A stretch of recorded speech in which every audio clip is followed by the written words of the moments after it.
Bolívar Echeverría, ay bueno, yo recuerdo de Bolívar. Bolívar Echeverría, trascendencia e impacto en América Latina. Tiene la palabra, doctora Arismendi. Bueno, nos decíamos que no saben ustedes. ¿Está aprendiendo? ¿Se escucha? Sí.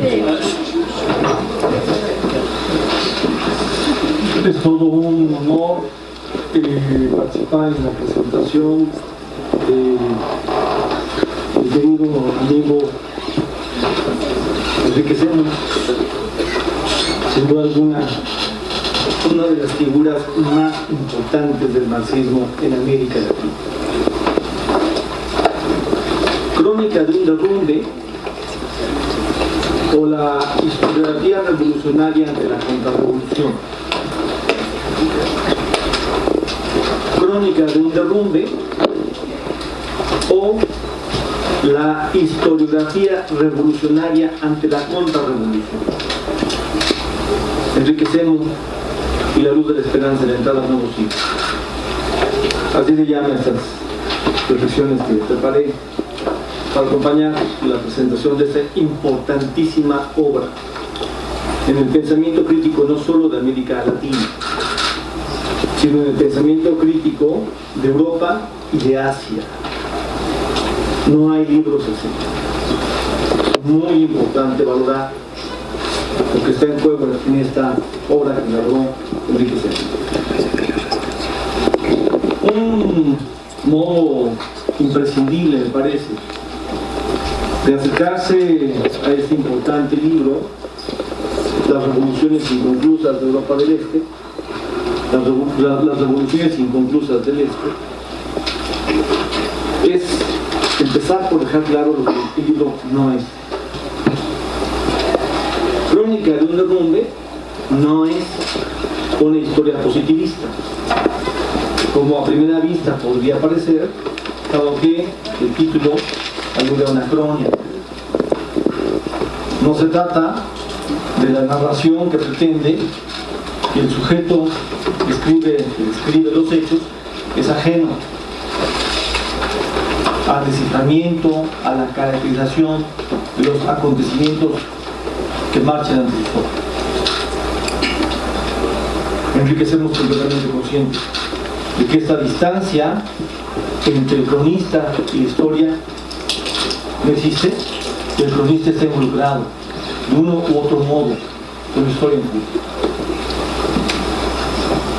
No es una historia positivista, no es crónica de un derrumbe, tampoco una historia leída en clave de marxismo dogmático.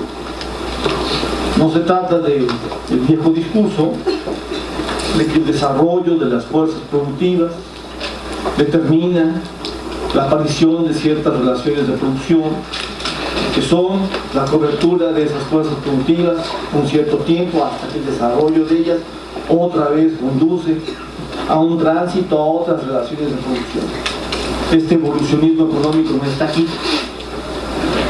El derrumbe de la República Democrática Alemana va a ser explicado no en función de la limitación económica en el nivel de vida social, sino ante todo en función del hartazgo con el Estado autoritario.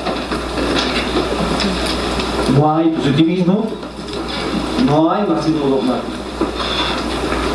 Pero lo mejor de todo es que no hay una historiografía posmodernista entrampada en el crepúsculo de la idea de revolución. En la última década del siglo pasado, el derrumbe de la URSS, pero ya desde antes, los acontecimientos de fines de los 80, generaron la emergencia de un desencanto. El discurso posmodernista creó una perspectiva de una crítica críptica. Lyotard planteó que Hegel, que había prometido el reino de la razón, había construido una narrativa de la modernidad que no había llegado al reino de la razón, sino antes. Keynes, que había prometido una economía de bienestar,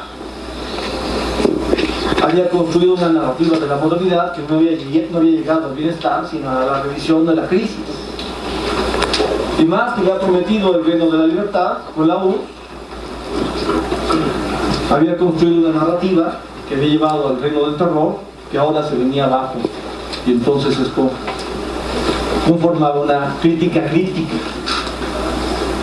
Con el posmodernismo, identificarse más a Marx, con Hegel y Keynes, condujo al crepúsculo de la idea de la revolución. Este crepúsculo empezó a surgir en el marco mismo de la crisis en la URSS. Y lo más importante de todo esto es que en ese contexto sucedió un profundo abandono de los paradigmas que habían regido al discurso historiográfico el grueso del siglo XX. La Revolución Rusa, si se quiere incluso antes la Revolución Mexicana, después la Revolución China, acá la Revolución Cubana, fueron los paradigmas que el discurso historiográfico usó regularmente el siglo XX para explicar la transición hacia el porvenir. En la última década del siglo pasado sucedió un giro político-cultural drástico en el discurso historiográfico y las revoluciones fueron reemplazadas por los procesos reformadores como referentes. La Revolución Norteamericana, la época de Bismarck, la segunda posguerra europea, aparecían ahora como los referentes. Hubo un retroceso. Ya no se miraba al porvenir, sino a la persistencia del capitalismo como intrascendible. El fin de la historia, Fukuyama, acabó de elogiar el sistema político americano, la democracia es Estados Unidos, fue quien le dio forma a ese planteamiento y luego Fukuyama tuvo que desdecirse.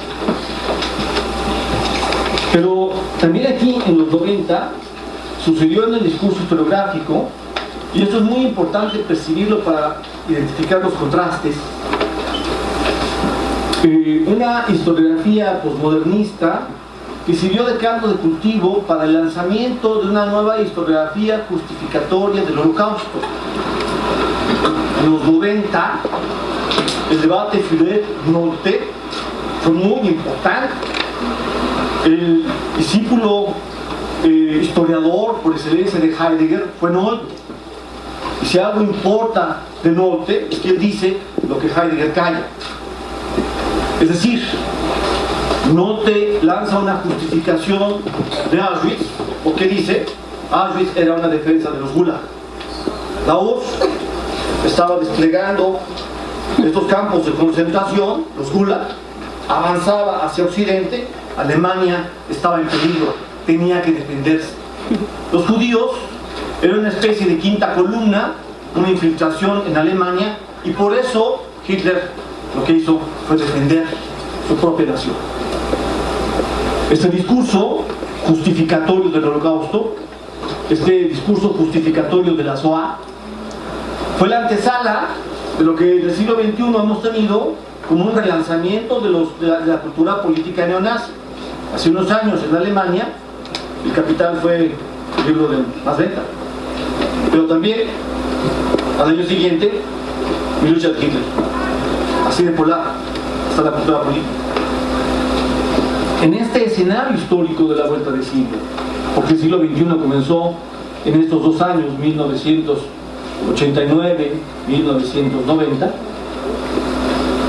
en este escenario de la vuelta de siglo, en esta entrada al siglo XXI, contrasta que cuando la historiografía contemporánea va hacia atrás, no solo hacia los procesos restauradores, abandonando las revoluciones como paradigma, sino además preparando un caldo de cultivo para el lanzamiento de una cultura política desencantada en la que va a emerger el neonazismo.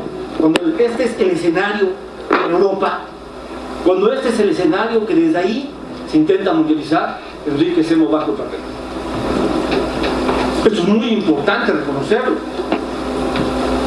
Enrique Semo va contra Pelo en el mismo momento en el que está surgiendo el crepúsculo de la idea de la revolución.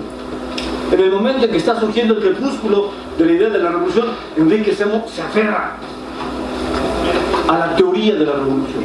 Hace teoría de la revolución al indagar la historia de los movimientos sociales. Por eso es que el subtítulo de la obra es tan revelador: Las revoluciones inconclusas. Si Walter Benjamin decía que la cita con el pasado es la clave para la cita con el porvenir, porque el discurso del poder impone la amnesia y la formación y la deformación de los acontecimientos. Todo documento de la civilización es un documento de la barbarie, y releer los documentos de la civilización como documentos de la barbarie es decisivo para que la memoria de las heridas, de los dolores, de las tragedias esté allí como la fuerza que convoca a cambiar el futuro. Si en Walter Benjamin la cita con el pasado es la clave para la cita con el porvenir, en Enrique Semo la cita con el presente es la clave para la cita con un futuro mejor. Crónicas de un derrumbe es la elección de un historiador que elige tener interlocución directa con los actores que están participando en el proceso, arriba y abajo. Se entrevista con personajes en el gobierno, se entrevista con líderes sociales, se entrevista con Reinhard Schulz, el dirigente del Nuevo Foro, la nueva izquierda alemana, se entrevista con Doris Cordelson, la directora del Departamento de Estudios sobre la República Democrática Alemana en Berlín Occidental, se entrevista con Hilde Schramm, la vicepresidenta del Senado y dirigente del Partido Verde Ecologista. Muy diferentes posiciones. En la URSS se entrevista con Abel Abamkeyan, asesor de Gorbachev, director de la Comisión de Estudios Económicos de la Academia de Ciencias de la URSS, con el poeta Evgeny Evtushenko, quien leyó el poema El ajedrez mexicano acá en la Arena México en el 68. Semo reproduce el programa político de la plataforma electoral del candidato a diputado Sájarov, físico premio Nobel partidario de las reformas antiestalinistas, pero también entrevistó al teniente general estalinista Heraclio Tchaikovsky, que inventa en su fanatismo estalinista que no fue Stalin quien mandó matar a Trotsky acá, sino que Trotsky se estaba tirando a su secretaria y fue su compañero, su amante, quien decidió asesinar a Trotsky. De este tamaño el fanatismo de este stalinista, que dice Enrique, estaba por retirarme con un escalofrío en la espalda de no ser porque me necesitó una copa antes de salir. Entrevista a Bucaro, vocero de prensa del Movimiento Panarmenio de Liberación Nacional, a importantes dirigentes estudiantiles en Georgia, de los huelguistas que promueven la autogestión, pero también en Armenia, a líderes juveniles del destacamento armado nacionalista. O sea, el abanico de representantes de las más diversas fuerzas políticas está ahí. El cronista es la elección por intentar explicar una historia casi indescifrable en el mismo momento en que está sucediendo.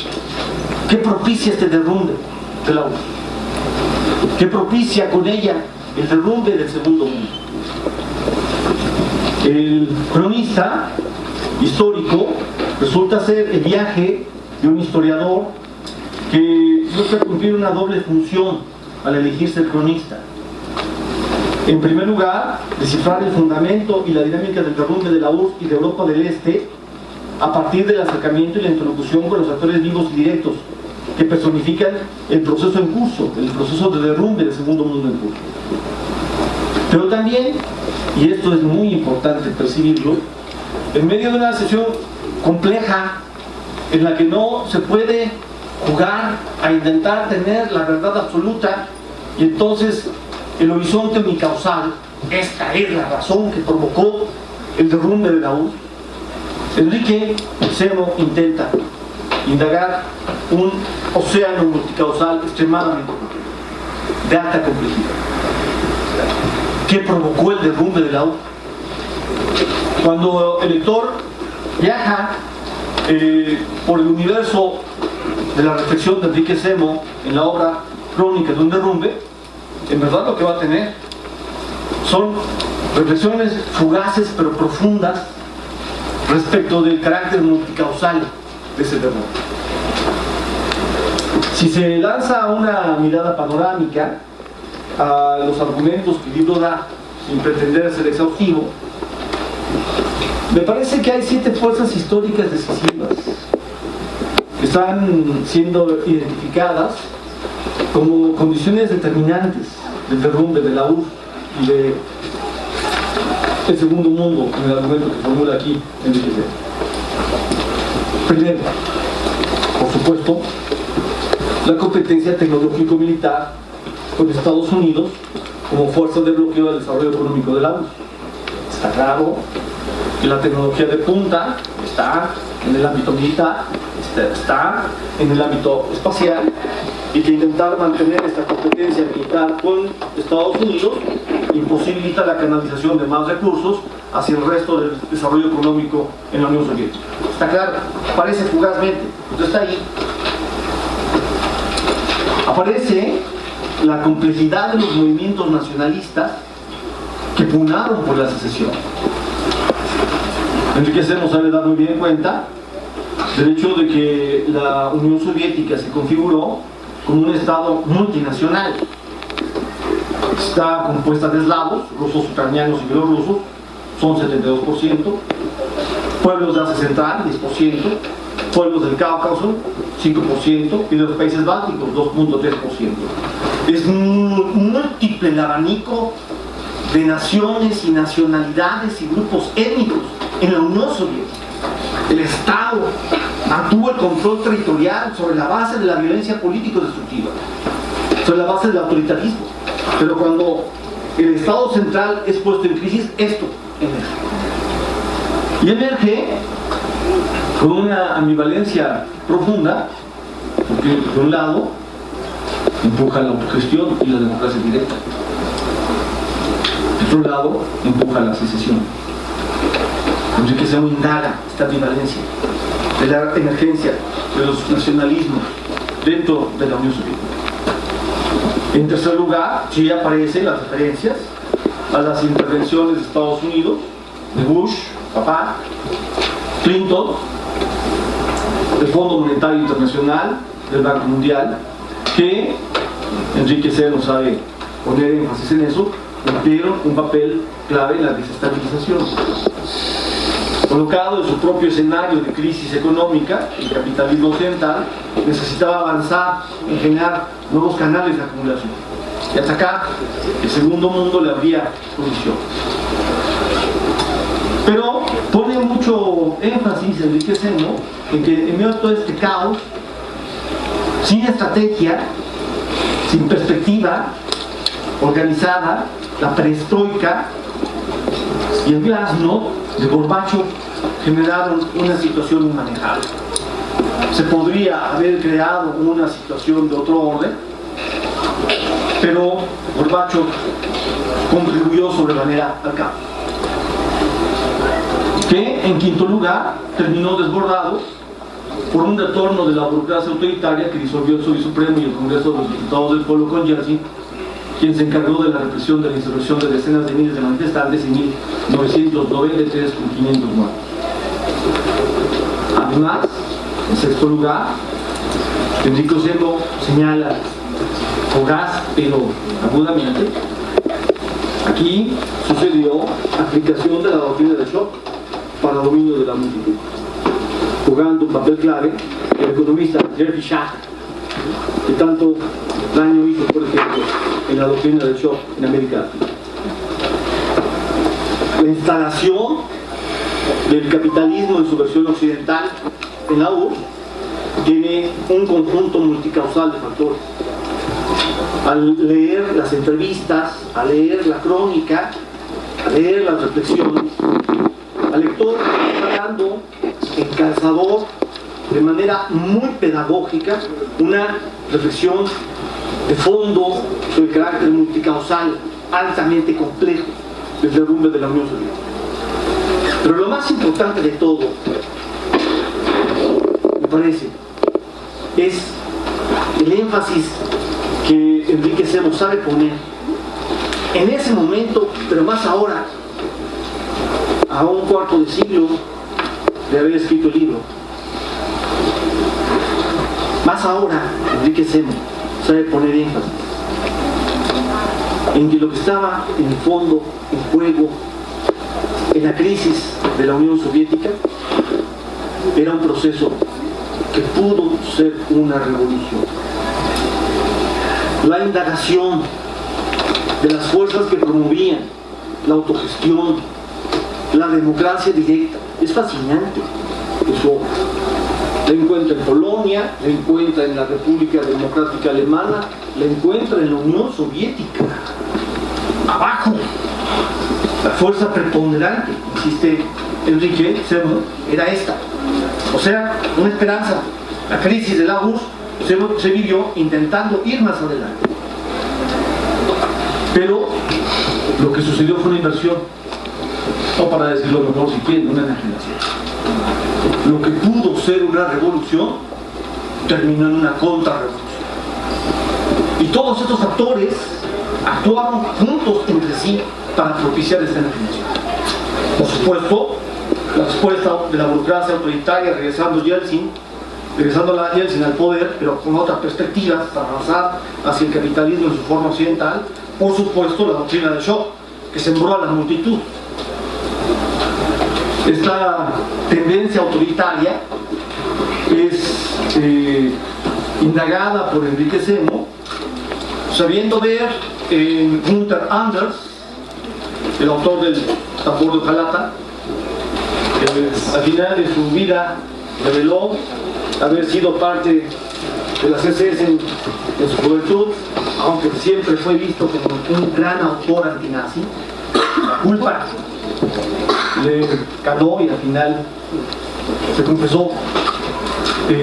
Pero Günther Anders dice: el peligro de la reunificación de Alemania está en que allí puede jugarse la tendencia autoritaria al relanzamiento del nazismo. Es fugaz la referencia a Günther Anders, pero muy importante, porque se está indagando la tendencia autoritaria en la URSS, se está indagando la tendencia autoritaria en Europa del Este. En contraste con el pesimismo de alguien como Erich Hobsbawm, en Historia del siglo XX, un libro van a traducir en su título al español, aunque en verdad en inglés se llama El corto siglo XX, es el siglo que va de la revolución bolchevique al derrumbe de la URSS, 1917-1991. En términos históricos, los siglos no tienen por qué durar 100 años como sucede con los siglos cronológicos. Al revés de Braudel, Hobsbawm ve siglo como un siglo corto, no un siglo largo. En contraste con Hobsbawm, que ve el cierre del siglo XX con un profundo pesimismo, Enrique Zemmour lee el derrumbe de la URSS indagando cómo la revolución devino en contrarrevolución, y le llama a este proceso las revoluciones inconclusas. El reto que ahí no se pudo sacar adelante, el futuro tendrá que asumirlo. La autogestión y otro futuro son posibles. Por eso tiene sentido entender el carácter inconcluso de las revoluciones que ahora son nuestro pasado. Muchas gracias.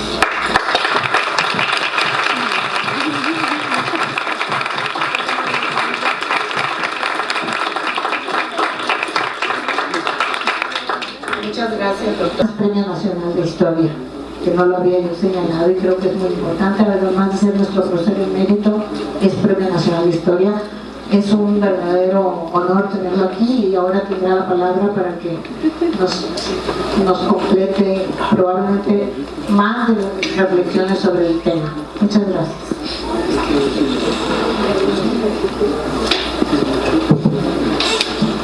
Muchas gracias a los dos comentaristas extraordinarios que más que comentar el libro han hecho una exposición de los grandes problemas del pasado y del presente, con una serie de ideas creativas. Tanto José Candaría como Luisa Arismendi han apuntado una serie de aspectos del libro que debo de confesar, algunos de ellos no me di cuenta de que lo estaban planteando.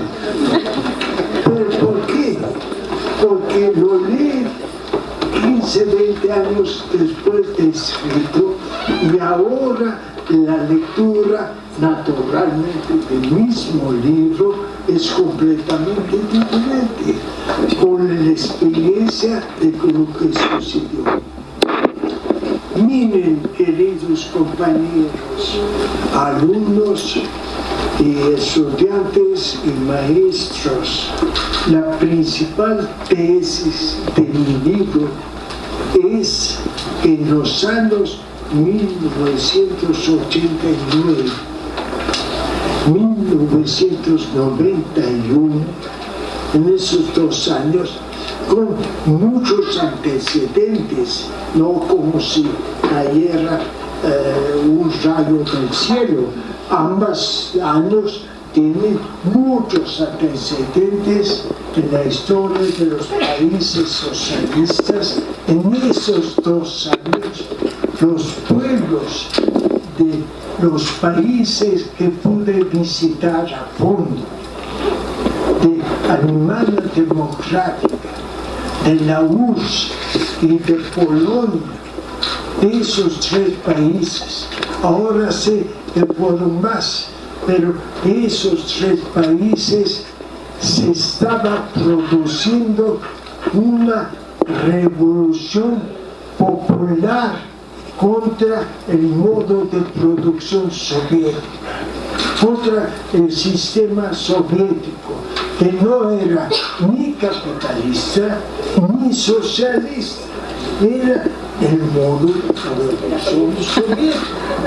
Entonces había dentro de él una verdadera rebelión popular para reformar el sistema.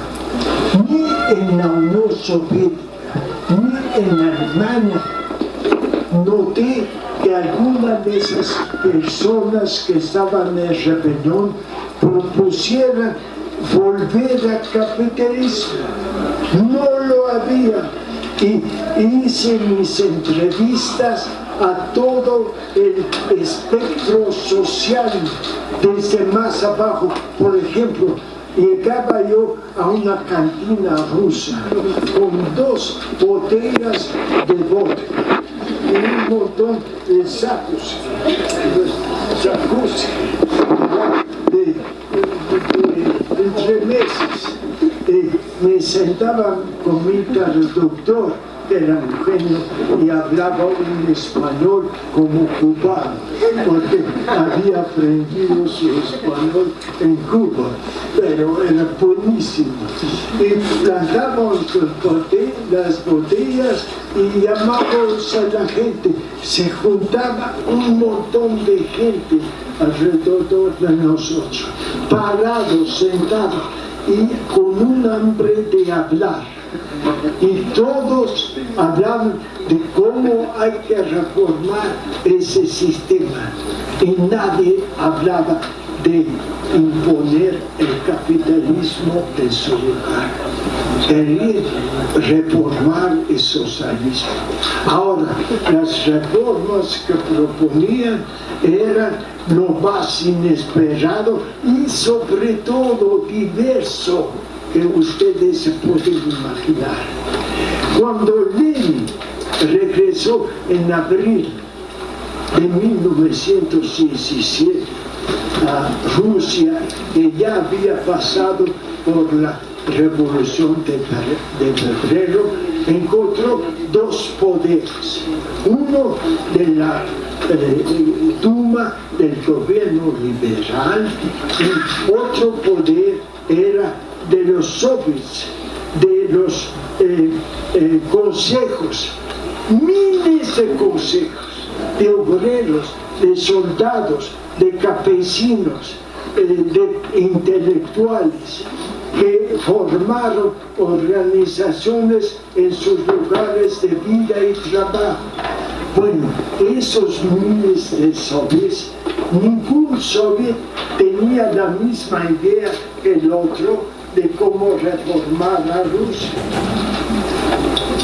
El pueblo estaba despertando y pensaba, y en esos pensamientos había todo lo que ustedes pueden comprender. Lo único que hizo Lenin es dar a todos esos hombres 3 temas para que se unieran en su acción. Lo único que interpretar lo que realmente quería la gente. Eso falló en Rusia, en Alemania Democrática y en Polonia. Polonia es más complicada. Ahí había un papa, una iglesia católica exactamente como la nuestra, muy parecida. Parecía yo que estaba en México, porque hablé con el vocero principal de la iglesia católica. Todos querían hablar, nadie se retenía, ¿verdad? Y muy conservador en sus ideas. Cuando el Papa Juan Pablo II estuvo en Polonia, en el polaco, Stalin, enojado, preguntó: ¿y cuántos tanques tiene ese señor Papa?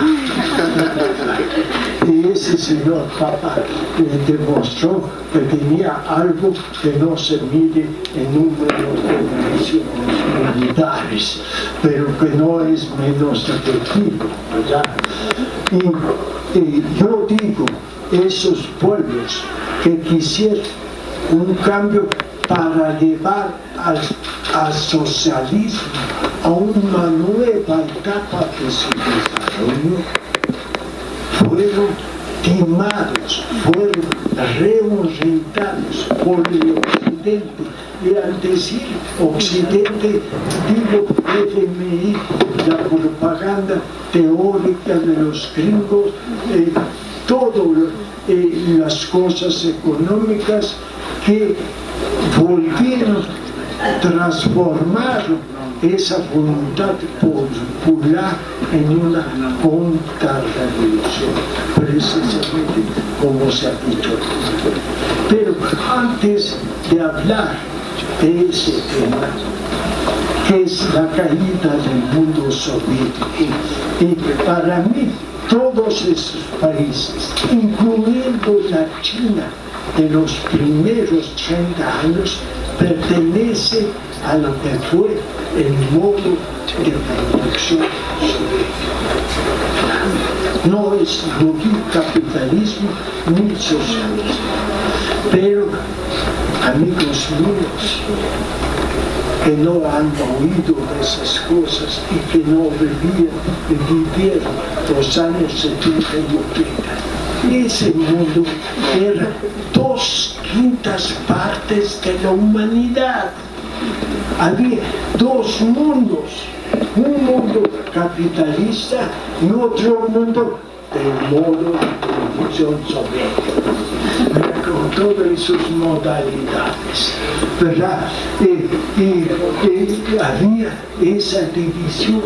Y yo, como hombre joven, aquí como estudiante bailarina, los rusos se querían quedar con ella como bailarina, ¿cierto? Pero quise ser historiador.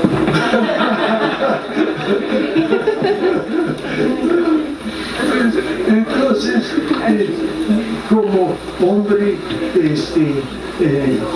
joven todavía, vivíamos la URSS, la experiencia de la Segunda Guerra Mundial, la derrota de la maquinaria alemana, fue obra de la Unión Soviética y de nadie más. Y los americanos y los ingleses llegaron a Europa continental cuando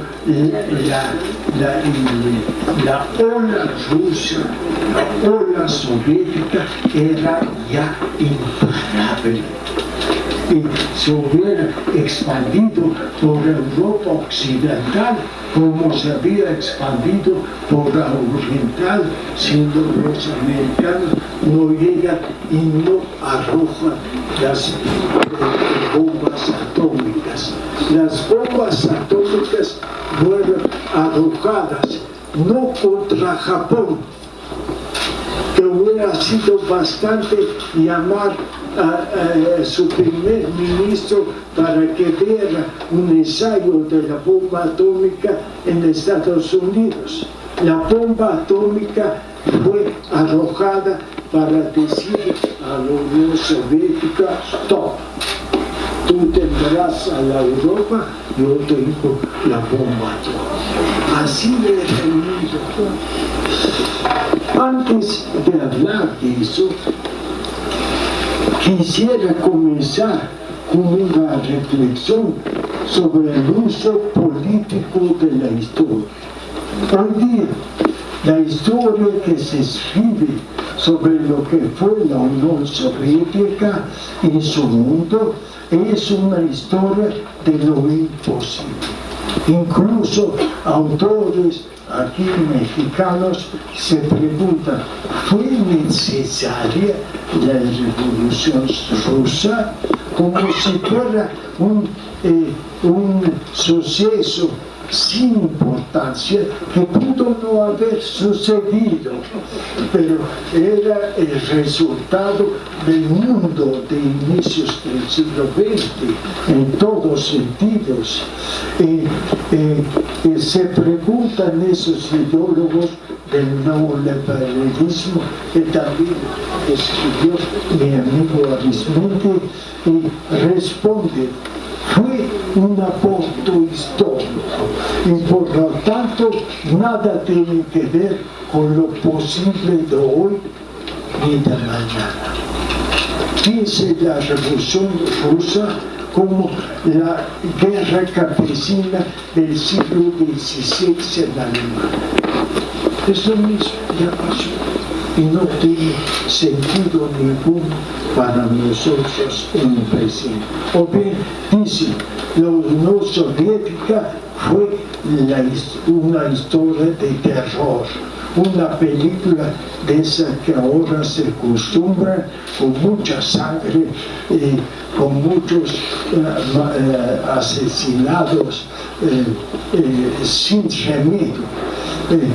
Un monstruo estilo Frankenstein. Eso fue la Unión Soviética. Stalin, los gulags, el estado prisión y sus complementos, la guerra civil inconclusa, el Pol Pot, que es, sin duda todo eso fue parte de la experiencia comunista, sin duda, pero no toda la experiencia comunista, y no la principal experiencia comunista. En el momento en que se presenta solo el lado fracaso o el lado terror de la que fue la Unión Soviética, se cancela toda la necesidad de analizarla como una gran experiencia humana en la construcción de un mundo mejor, un mundo de libertad e igualdad humana, un mundo que Marx definió como la abolición de la propiedad privada de los medios de producción en beneficio de su apropiación colectiva.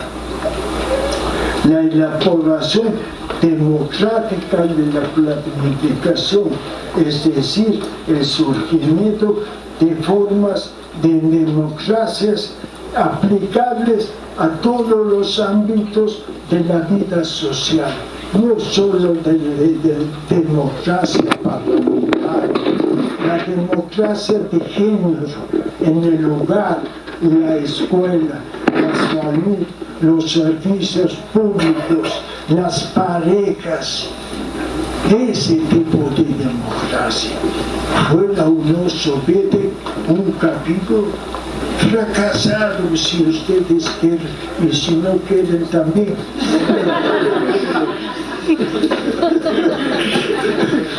Pero al fin y al cabo, un episodio de ese esfuerzo humano.